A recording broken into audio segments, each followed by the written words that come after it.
Audio Jungle. Assalamualaikum warahmatullahi wabarakatuh. Halo teman-teman semuanya, kembali lagi bersama saya Wita Yustiana dari program studi pendidikan geografi. Kali ini saya akan membuat video pembelajaran mengenai apa saja sih yang menjadi alat-alat meteorologi dan klimatologi. Nah, di sini saya akan menjelaskan 32 alat. Untuk mengetahui penjelasan berikutnya, marilah kita simak video selanjutnya. Alat yang pertama adalah pH meter. Alat ini berfungsi untuk mengukur keasaman dan kebasaan suatu cairan. Satuan dari alat ukur ini yaitu skala 0 sampai 14, di mana 0 sampai 6 artinya asam dan 7 artinya netral, sedangkan 8 sampai 14 artinya basa. Cara kerja dari alat ini yaitu ketika kita mengambil sampel air yang akan diukur pH-nya, nyalakan alat dengan menekan tombol on pada pH meter. Masukkan pH meter ke dalam wadah yang berisi cairan tadi. Kemudian pada saat dicelupkan ke dalam air, skala angka akan bergerak acak. Tunggu beberapa saat hingga angka tersebut berhenti dan tidak berubah. Hasil akan terlihat pada display digital. Alat ini tidak boleh berada pada suhu ruangan yang panas karena akan menyebabkan sensornya cepat rusak. Berarti alat ini harus diletakkan pada suhu ruangan yang dingin. Yang kedua ada sangkar meteorologi. Fungsi alat ini adalah tempat meletakkan peralatan meteorologi. Nah, cara kerjanya juga berventilasi, di mana double jeruji mengalirkan udara keluar masuk. Kegunaan menahan tiupan angin, menghindari radiasi sinar matahari, hujan, dan sebagainya. Penempatan alat ini juga pintu sangkar menghadap utara, selatan, sangkar dicat putih agar memantulkan cahaya dan ditempatkan di lapangan terbuka. Alat yang ketiga ada hook gauge and steel well. Nah, alat ini berfungsi untuk mengukur perubahan tinggi air dalam panci penguapan. Satuan alat ini yaitu milimeter, di mana cara kerjanya itu putar skru pada pengatur hook gauge dan catat skala yang ditunjukkan pada skru mikrometer. Steel well sendiri membuat air dalam bejana menjadi lebih tenang dibandingkan air pada panci. Penempatan alat ini juga harusnya ditempatkan pada alat open pan evaporimeter. Yang keempat ada termometer tanah berumput.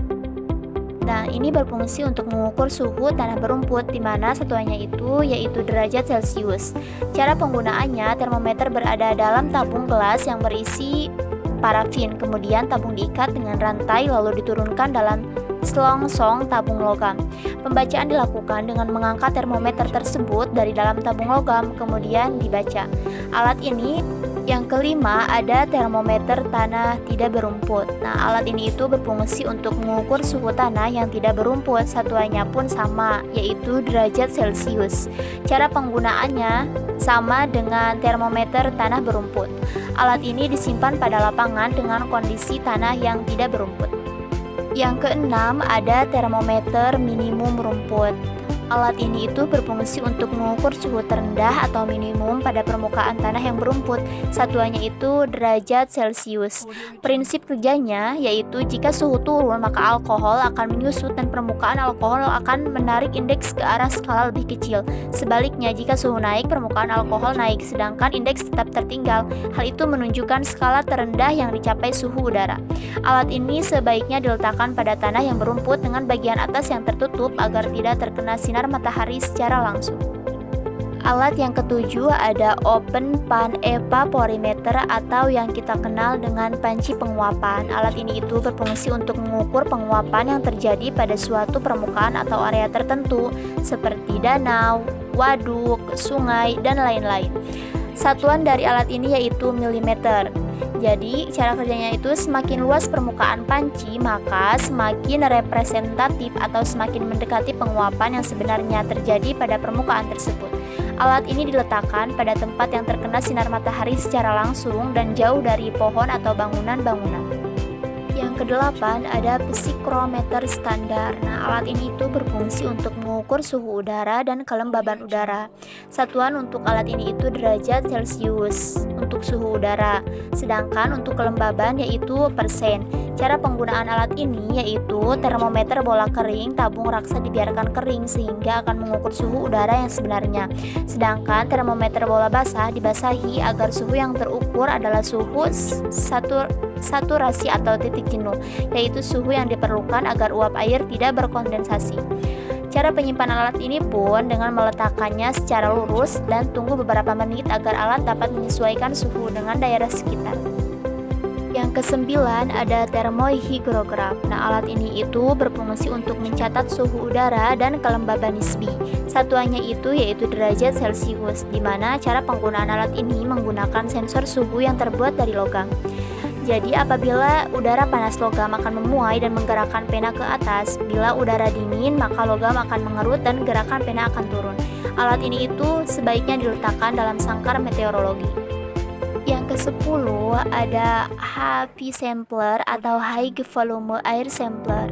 Alat ini itu berfungsi untuk mengukur partikel kecil pada aerosol di udara seperti debu, karbon, dan lain-lain. Satuan dari alat ini itu yaitu mikrogram, di mana cara kerjanya itu pada saat udara yang mengandung partikel debu dihisap mengalir melalui kertas filter dan menggunakan motor putaran kecepatan yang tinggi. Maka debu akan menempel pada kertas filter yang nantinya itu akan diukur konsentrasinya dengan cara kertas filter tersebut ditimbang sebelum dan sesudah sampling. Di samping itu dicatat flow rate dan waktu lamanya sampling sehingga didapat konsentrasi debu tersebut. Yang ke-11 ada penangkar hujan Hellman. Alat ini itu berfungsi untuk mencatat intensitas curah hujan, di mana satuannya itu yaitu milimeter. Dan cara kerjanya itu jika terjadi hujan maka air masuk ke corong mengalir ke tabung pelampung. Kemudian pena yang terhubung ke pelampung akan merekam data melalui kertas bias. Nah, jika jumlah curah hujan yang tertampung mencapai 10 mm, maka air akan tumpah melalui pipa Heppel. Cara penempatan alat ini juga biasanya dipasang di ruang terbuka yang tidak terhalang pohon dan aman dari gangguan. Alat yang ke-12 yaitu aktinograf bimetal, di mana alat ini itu berfungsi untuk mengukur atau mencatat secara otomatis intensitas radiasi matahari. Nah, cara kerja alat ini yaitu pada awal operasi dimulai pukul 6 waktu Indonesia Barat saat matahari belum bersinar. Kemudian buka penutup alat, lepaskan drum lock dari shape-nya, pasang kembali drum lock pada tempatnya, putar drum lock agar ujung pena tepat jatuh pada jam dan hari awal pengukuran. Kemudian tutup kembali penutup setelah matahari terbenam selama setengah jam. Bias harus diambil pada hari berikutnya. Ulangi langkah 1 sampai 9 ya teman-teman. Nah, cara penempatan alat ini simpan di ruangan terbuka dan aman dari gangguan. Yang ke-13 ada anemometer 10 meter. Alat ini itu berfungsi untuk mencatat arah angin dan kecepatan angin, di mana cara kerjanya itu pada saat tertiup angin maka baling-baling atau mangkuk itu akan bergerak sesuai dengan arah angin. Satuannya itu kilometer per jam, mili per jam. Nah, di mana penempatan alat ini itu dipasang di ruang terbuka dan datar serta aman dari gangguan. Alat yang ke-14 yaitu Campbell Stokes, di mana alat ini itu berfungsi untuk mencatat lamanya penyinaran matahari. Satuannya itu jam per persen. Nah, cara kerja dari Campbell Stokes ini yaitu diletakkan di ruang terbuka dengan pondasi button di bawahnya. Alat ini itu diletakkan di atas ketinggian 120 cm. Alat ini akan menyerap sinar matahari lalu memfokuskannya pada satu titik pada kertas bias. Nah, fokus cahaya tersebut itu akan membakar kertas bias. Efeknya tidak seperti kertas yang terbakar api ya teman-teman, tetapi hanya memberikan efek berlubang pada kertas. Nah, kertas bias akan terbakar dapat menunjukkan lamanya intensitas matahari. Lamanya intensitas matahari juga dapat dilihat dari skala jam yang tersedia di kertas bias tersebut.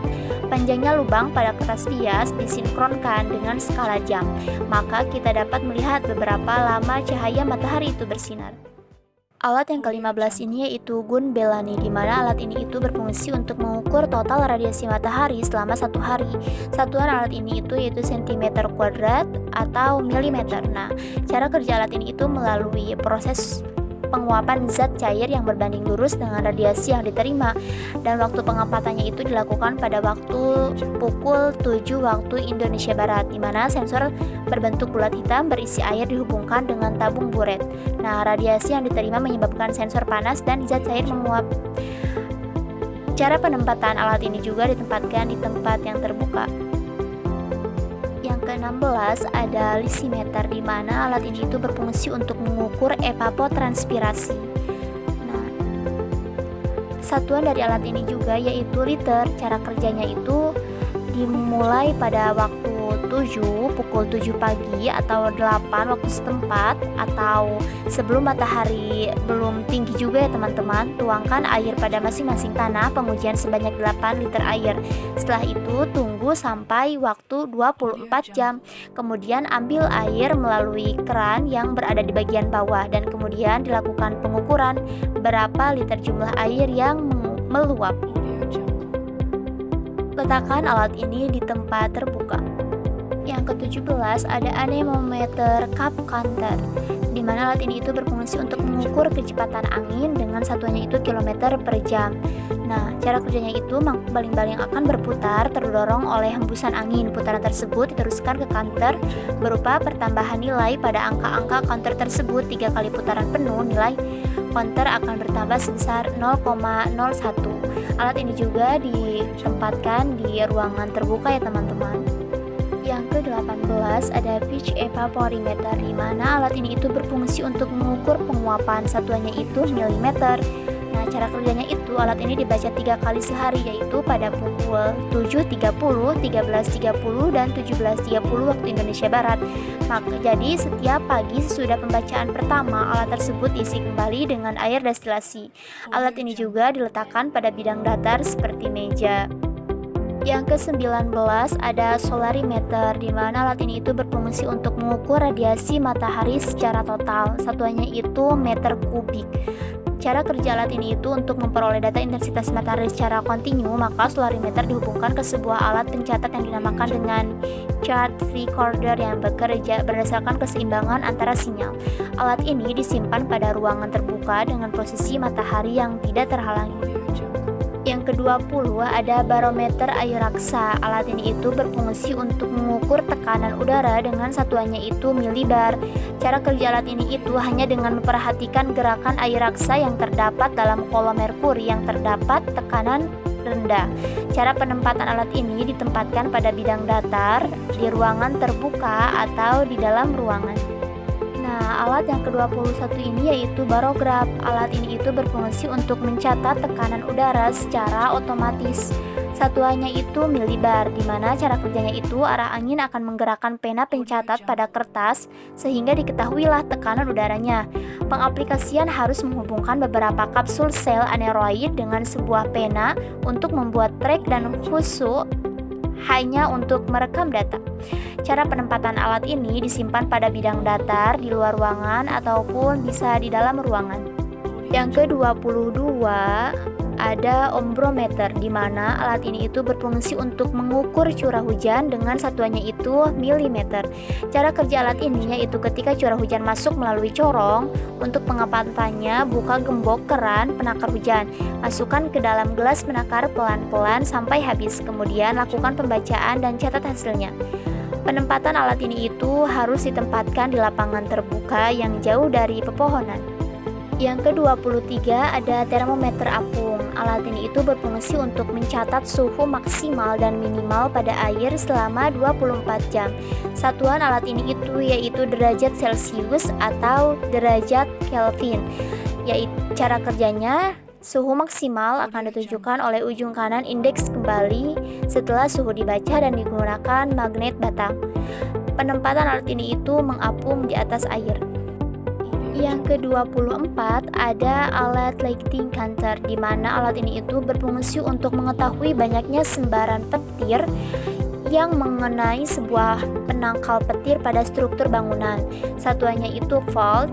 Cara kerjanya merekam catatan sembaran petir yang mengenai data penangkal petir, kemudian dari data tersebut bisa meminimalisir kerusakan. Cara penempatan alat ini juga biasanya dipasang bersama alat penangkal petir pada AWS atau TMOS. Alat yang ke-25 ada anemometer digital. Alat ini itu berfungsi untuk mengukur kecepatan angin dengan satuannya itu kilometer per jam. Cara kerja alat ini itu sangat mudah ya teman-teman. Hanya dengan dipegang dan dinyalakan tombol on atau off-nya dan akan menampilkan semua kategori pengukuran pada layar. Angka secara otomatis akan tampil pada speedometer. Alat ini memiliki keakuratan hingga 0,5 meter per sekon. Cara penempatan alat ini ditempatkan di lapangan terbuka di mana kita ingin mengukur kecepatan angin tersebut. Alat yang ke-26 ada barometer aneroid. Alat ini itu berfungsi untuk mengukur tekanan udara dalam peramalan cuaca. Satuan alat ini itu yaitu cm higro. Nah, cara kerjanya jika tekanan udara tinggi menandakan cuaca hangat. Sedangkan jika tekanan udaranya rendah maka menandakan terjadinya badai. Cara penempatan alat ini hanya dapat digunakan di lab atau stasiun pengamatan cuaca sehingga alat ini itu tidak mudah dipindahkan. Yang ke-27 ada altimeter. Alat ini itu berfungsi untuk mengukur ketinggian suatu titik dari permukaan laut seperti navigasi, penerbangan, pendakian, dan lain-lain. Satuan alat ini itu yaitu meter, di mana cara kerjanya itu skala penunjukannya telah dikonversi terhadap ketinggian. Bekerja dengan prinsip magnet bumi atau dengan sudut ilenilasi. Nah, tekanan udara, gelombang ultrasonik dan inframerah. Cara penempatannya ditempatkan pada ketinggian permukaan laut. Yang ke-28 ada data logger, di mana alat ini itu berfungsi untuk merekam suhu secara berkesinambungan atau terus-menerus dalam bentuk data. Satuannya itu derajat Celcius atau persen. Nah, cara kerjanya itu data logger ini akan merekam suhu selama 24 jam penuh. Kemudian data logger akan menyimpan hasil monitoring dalam memori dan data ini dapat dilihat langsung jika dihubungkan dengan jaringan. Cara penempatannya ditempatkan di dalam ruangan, dalam bidang industri atau pada stasiun pemantau cuaca. Alat yang ke-29 yaitu hygrometer, di mana alat ini itu berfungsi untuk mengukur kelembaban udara secara relatif. Satuannya itu derajat Celcius atau derajat Fahrenheit. Nah, cara kerjanya terdapat dua skala yang menunjukkan kelembaban dan temperatur tinggi. Lalu baca skala yang ditandai huruf H untuk kelembaban dan derajat Celcius untuk suhu. Cara penempatannya ditempatkan di tempat terbuka atau di dalam ruangan. Yang ke-30 ada biram anemometer, di mana alat ini itu berfungsi untuk mengukur kecepatan angin dengan satuannya itu meter atau meter per sekon. Nah, cara kerja alat ini itu letakkan alat pada posisi seimbang, biarkan hingga tertiup angin, biasanya kecepatan angin akan muncul secara otomatis. Letakkan alat ini itu pada ketinggian 10 meter dari permukaan tanah yang terbuka dan jauh dari bawah. Yang ke-31 ada akses solar limited, di mana alat ini itu berfungsi untuk mengubah cahaya matahari menjadi listrik. Satuannya itu yaitu watt. Nah, cara kerjanya itu energi matahari yang diterima akan diserap dan menyebabkan arus mengalir antar dua lapisan yang berlawanan. Nah, alat ini itu ditempatkan pada ruangan terbuka dengan menghadap langsung ke matahari. Dan yang terakhir yaitu menara cuaca atau towering klimatologi. Alat ini itu berfungsi untuk tempat alat-alat untuk mengukur profil iklim mikro. Satuannya itu derajat Celcius dan milimeter. Nah, cara kerjanya dilakukan pada saat pengamatan, dilengkapi dengan termometer bola basah, bola kering, maksimum, minimum, dan pitch evaporimeter. Nah, cara penempatannya juga ditempatkan pada ketinggian 4 meter, 7 meter, 10 meter dari permukaan tanah.